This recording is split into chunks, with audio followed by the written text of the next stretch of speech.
All right, let's jump right into today's deep dive. This was going to be a real treat for all you military history buffs out there. Always exciting to delve into a new topic. We got some listener material on, well, Queen Elizabeth II's passing, Yeah.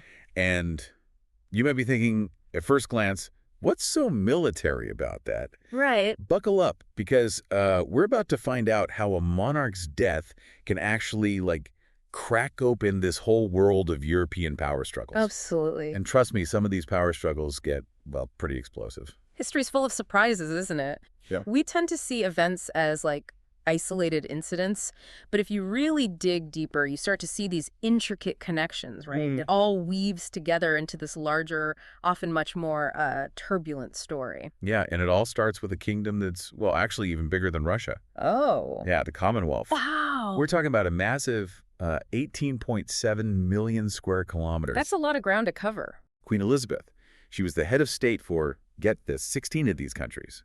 And during her reign, she actually approved 15 different prime ministers. That's pretty remarkable. You know, the Commonwealth itself is a product of, well, centuries of military and political expansion, right? Yeah. The British Empire's legacy. Yeah. But even within the monarchy itself, you can see how these titles, traditions, they're directly tied to battles that basically defined European history. Oh, absolutely. And let's talk about those battles. Right? Please. I'm thinking specifically about the Prince of Wales title. Yeah. And everyone knows it, right? It's the heir to the British throne. Right. But did you know that it's actually rooted in, well, a military conquest? Really? Yeah, back in 1284. Edward I, he conquered Wales, and to kind of solidify his control, he made his newborn son the Prince of Wales. Mhm. It was a strategic move to appease the Welsh nobles. Ah, so it's not just a fancy title. Oh, no. It's a direct link to a battlefield where, well, the map of Britain was redrawn. Exactly. And speaking of battles that redrew maps, the Duke of Cornwall title, established in 1337, takes us right to the eve of the 100 Years' War. A conflict that I'd say any military history buff knows and loves. Definitely. The 100 Years' War, it was a pivotal point, you know? It completely reshaped the political landscape of Europe. And it also transformed how wars were fought. You can't talk about European history without talking about its impact, especially on, well, England and France. Mm-hmm. And it's interesting, right? The Duke of Cornwall title, it was given to Edward III's son, the Black Prince. Mm-hmm. Almost like it was foreshadowing the clash between England and France. Yeah, it's like a historical echo, reminding us that even these ceremonial titles are tied to these massive conflicts. Right. And speaking of echoes, with Queen Elizabeth's passing, we have King Charles III, right?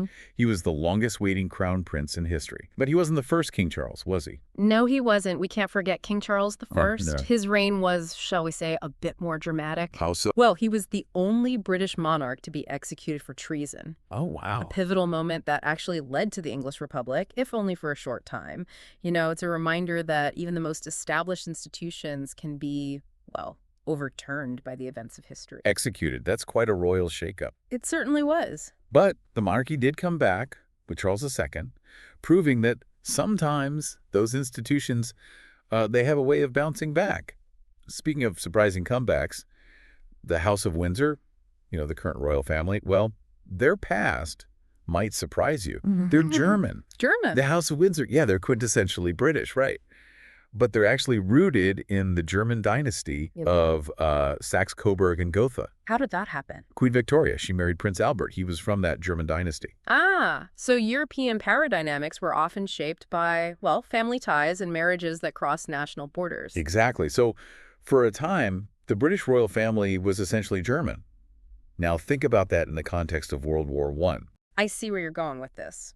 Britain at war with Germany, and their own royal family, well, sharing blood ties with the enemy. Talk about a public relations nightmare. A nightmare indeed. Anti-German sentiment was incredibly high in Britain at the time, and the royal family's name, it was a constant reminder of their German heritage. And that's where the story takes a really interesting turn. You mean the name change? Exactly. It's not every day you see a royal family go through a complete rebranding, but that's exactly what happened, and it had a huge impact on how the monarchy was perceived during, well, one of the most turbulent times in modern history. It's a perfect example of how even symbolic acts can have a very real impact, especially when national identity and, well, wartime anxieties are involved. All right, before we get into that name change and the fascinating story behind it, let's dive into the specifics of those battles, titles, and the web of European history that connects them all. All right, so before the break, we were talking about, how these, like, ceremonial titles in the British monarchy, they're actually tied to some pretty major conflicts in European history. Right, like we were talking about Edward I and his conquest of Wales. The guy was a genius, not just on the battlefield, but like in the political game too. Oh, yeah.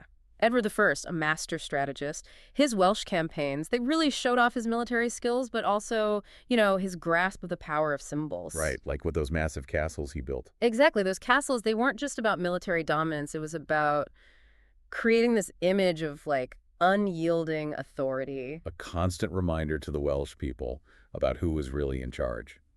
It's amazing how those castles still stand today, like silent witnesses to a whole era of conquest and, well, consolidation of power. They really are. And it makes you think, do modern leaders use similar tactics? Right. Maybe not with castles, but like with big projects or symbolic gestures. To solidify their control, influence people? It's a good question, one that historians and, political scientists still debate. Power takes many forms, right? But that idea of establishing a visible and lasting presence. Yeah, a presence that reinforces authority. It's a theme that pops up throughout history. Okay, so let's shift gears a bit, talk about the Hundred Years' War. Now, that's a conflict that I think really captures the imagination. Oh, absolutely. Legendary battles, larger-than-life figures, clash of ambitions that spanned, like, generations. Right. But beyond the romanticized version, what was the real significance of this war? Why should our listeners care about it? Well, the Hundred Years' War, it was a turning point. It shaped national identities, changed how wars were fought, and ultimately it paved the way for the decline of feudalism. And the rise of nation states. Exactly. And it wasn't just England and France. This war, it had ripple effects across all of Europe. For those of us who, maybe aren't as familiar with medieval European history, can you break down what caused this epic showdown between England and France? Sure. At its heart, the Hundred Years' War was really about a whole mess of things. Dynastic disputes, economic rivalries, territorial ambitions, you name it. A recipe for disaster. Pretty much. The English monarchs, they believed, based on their ancestry, that they had a claim to the French throne. Which, of course, the French disagreed with. Of course. And then you add in the competition for control over, valuable trade routes and territories in France. And, well, you've got all the ingredients for a very long and very bitter conflict. So a clash of kings, economies, and national aspirations. Talk about a historical powder keg. And when it finally exploded, it led to some of the most famous battles in history. Crécy, Poitiers, Agincourt, these are names that, every military history enthusiast knows. And for good reason. They weren't just big and intense battles, they also showed how warfare itself was changing. Like how so? Well, take the English longbow, for example. The longbow. Yeah, it was a game changer. The accuracy, the range, it completely disrupted the dominance of, heavily armored knights. It's crazy how a new technology, like the longbow, can totally shift the balance of power and change the course of history. It makes you think about how, throughout history, military innovations have often led to, like, huge geopolitical shifts. Exactly. The Hundred Years' War, it was a period of really rapid military innovation. Driven by necessity, right? Like, Yeah. you had to have an edge over your enemy. Exactly. And the success of the longbow, it forced other European powers to adapt, which led to a kind of, like, military arms race. Pushing everyone to develop new weapons and tactics. So we've gone from castles and symbols of power to, like, these game-changing weapons and evolving battle tactics. It just shows how connected military history is to the bigger picture of European history. But, the Hundred Years' War, it wasn't just about battles, right? No, absolutely not. One of the biggest impacts of the war was actually the rise of national identity. As the conflict dragged on, people on both sides, they started to identify less with, their local lords. And more with their nation as a whole. Exactly. And this growing sense of national pride, it really laid the groundwork for the decline of feudalism. The old system based on personal allegiances, and it made way for these more centralized, powerful nation states. So this war, it actually changed how people saw themselves and their relationship to power. It's amazing, isn't it, how a conflict can completely reshape the social and political landscape of entire societies. It really is. But were there any other, like, lasting consequences of this war that we should talk about? Well, beyond the social and political changes, the Hundred Years' War had a huge impact on the economy, too. All those armies, all those campaigns, they cost a fortune, right? So royal treasuries were drained. Yep. Leading to higher taxes and, in some cases, a lot of social unrest. And, of course, the war disrupted trade routes, which made life really difficult for ordinary people. So the Hundred Years' War, it wasn't just about military stuff. It was this ripple effect that touched everything.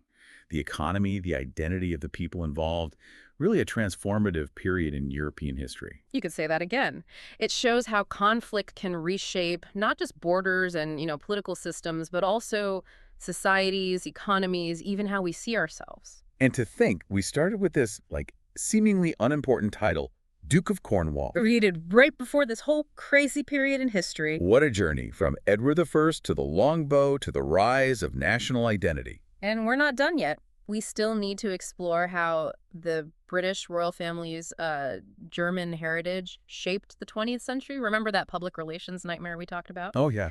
Well, stay tuned because we're about to see how the Windsors dealt with all that, wartime anxiety and national identity stuff. Okay, so we're back and we're diving headfirst into World War I. Can you set the scene for us? Well, imagine this. Europe's at war, right? And leading Britain, a royal family with deep German roots. And not just any German roots, right? Oh, no. They actually shared an ancestor with Kaiser Wilhelm II, the German emperor. It's like a family drama playing out on a global scale. What kind of pressure did the royal family face back then? Oh, immense pressure. Anti-German feeling was everywhere in Britain. And their name, Saxe-Coburg and Gotha. Not exactly British sounding. Not at all. It was a constant reminder of where they came from. King George V, he knew they had to do something big to show their loyalty to Britain. Boost morale. So that's where the name change comes in, to completely rebrand the royal family in the middle of a war. Bold move, right? Yeah. But in 1917, King George V, he made it official. Changed their name from Saxe-Coburg and Gotha to, Windsor. Windsor. Much more British. Did it work, though? It did. Think about it. Windsor. It's steeped in British history and tradition. Instant recognition, national pride. It was a brilliant PR move. A shifting public perception, just like that. Exactly. Distanced them from their German past, aligned them with British identity, and it calmed those wartime anxieties. It makes you think about the power of names, symbols, especially during a crisis. It's like King George V was rewriting their story. Asserting their Britishness for the world to see. So from Edward I's castles to the longbow to a royal name change during World War I, we've covered a lot of ground today. It just shows you how much more there is to military history than just, battles and conquests. It's about power, politics, symbolism. It all shapes history in ways you wouldn't expect. And it reminds us that even events from centuries ago, they've shaped the world we live in today. So keep exploring, keep asking questions, because history is full of surprises just waiting to be discovered.